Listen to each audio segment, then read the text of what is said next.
So the trade deadline has come and gone. So let's talk about what happened.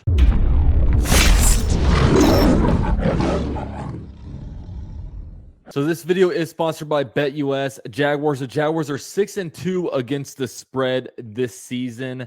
And look, I know the Jaguars are on a bye week, but there's different games you guys can put down some different wagers on. Bunch of fun games is coming up this weekend. So if you're bored on Sunday, want to get you something a little bit more interested in the games, go to BetUS. If you hit my description box down below, they're going to match your first deposit up to 125%. So if you put down $100, you're going to see $225 show up in your account. So big shout out to BetUS for sponsoring this video.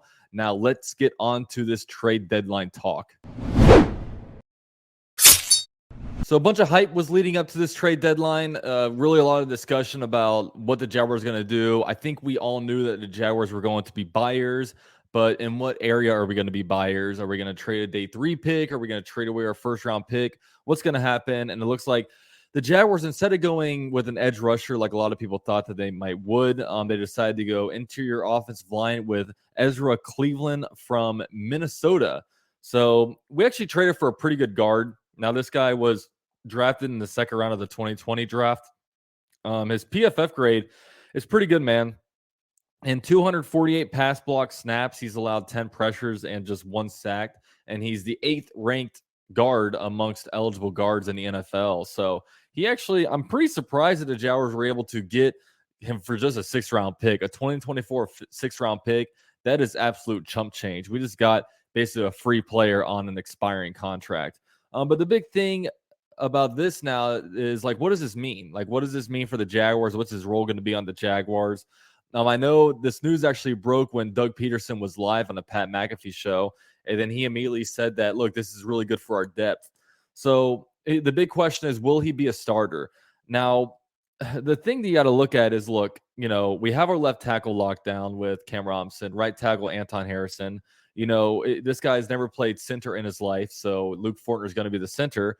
So you look at right guard, Brandon Sheriff's making a lot of money. Nothing's going to happen there. So really the one spot that he is most likely eligible to start at for us is left guard.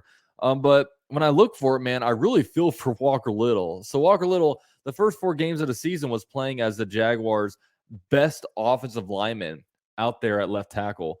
And, Cam Robinson, who comes back off of basically a cheating suspension, performance-enhancing drugs, comes back, and it doesn't matter how good Walker Little was going to play, he was going to get moved back into left guard. So it's fine. He's still got a starting position. His first game at left guard, he suffered an injury, and, he's been out ever since.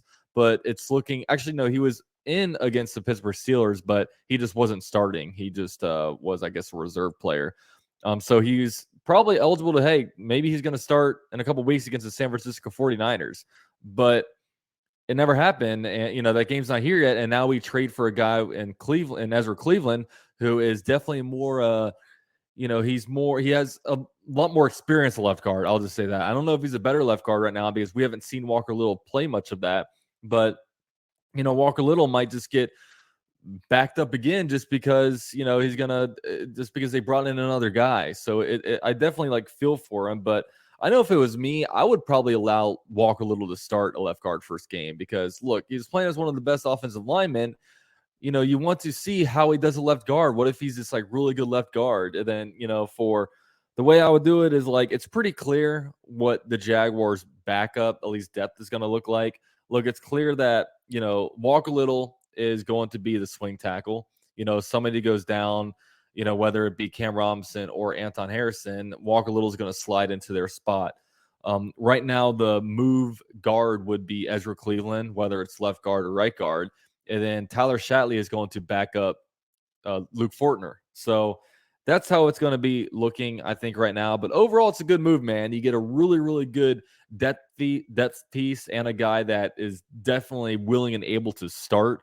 And, you get that only for a 6th round pick. With 6th round picks, man, it's just you just hope that you can get a special teams player with a 6th round pick. Oftentimes those guys don't even make the roster. So overall, good move. A lot of people say, oh, high risk, low reward. Or low risk, high reward. I say this is high reward, no risk because it's a 6th round pick.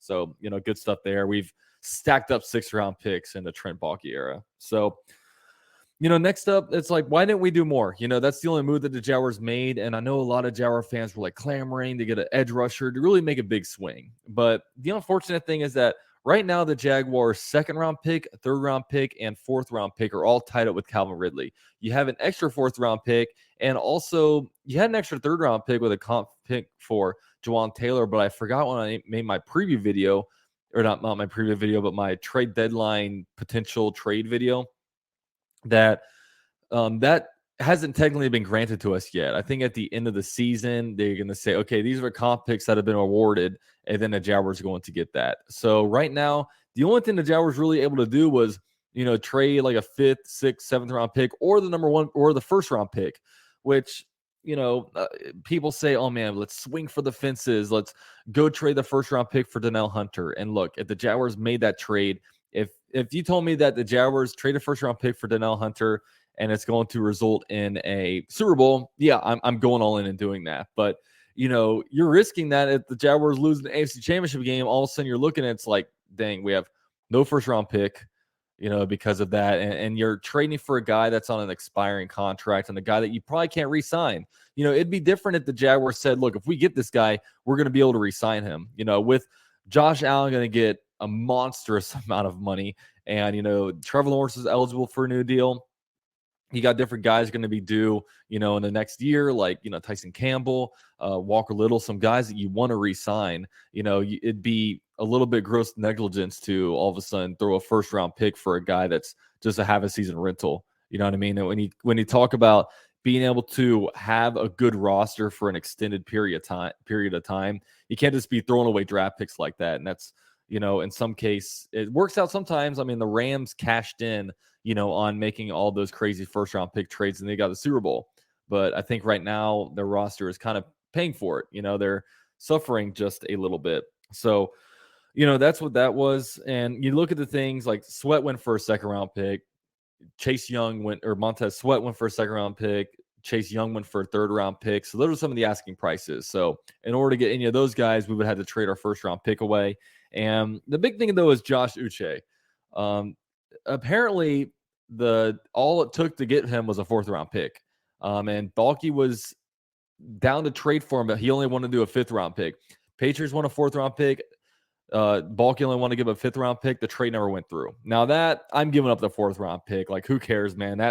This guy could come in on, pass rush situations and really be a true force out there for us. And, the Jaguars have selected to not do it. And I almost wonder if they looked at the situation and, if that happens, the most likely the player you're going to cut would probably be Chason, I would imagine, because I would think Abdullah's been a game day inactive, a game day a healthy scratch on game day. But I think he's more of a stash player. I think there's some potential there, but I think with him, he's kind of the odd man out. But I think coaches really like Chason. They like his special teams ability. So I don't know if that is something that stopped the trade.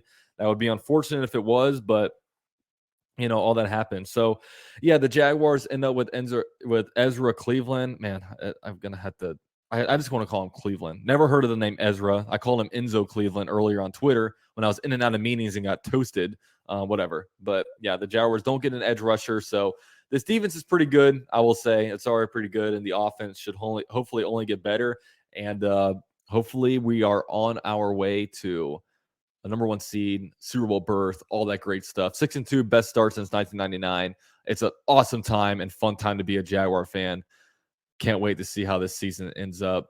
Go Jaguars, and I'm out.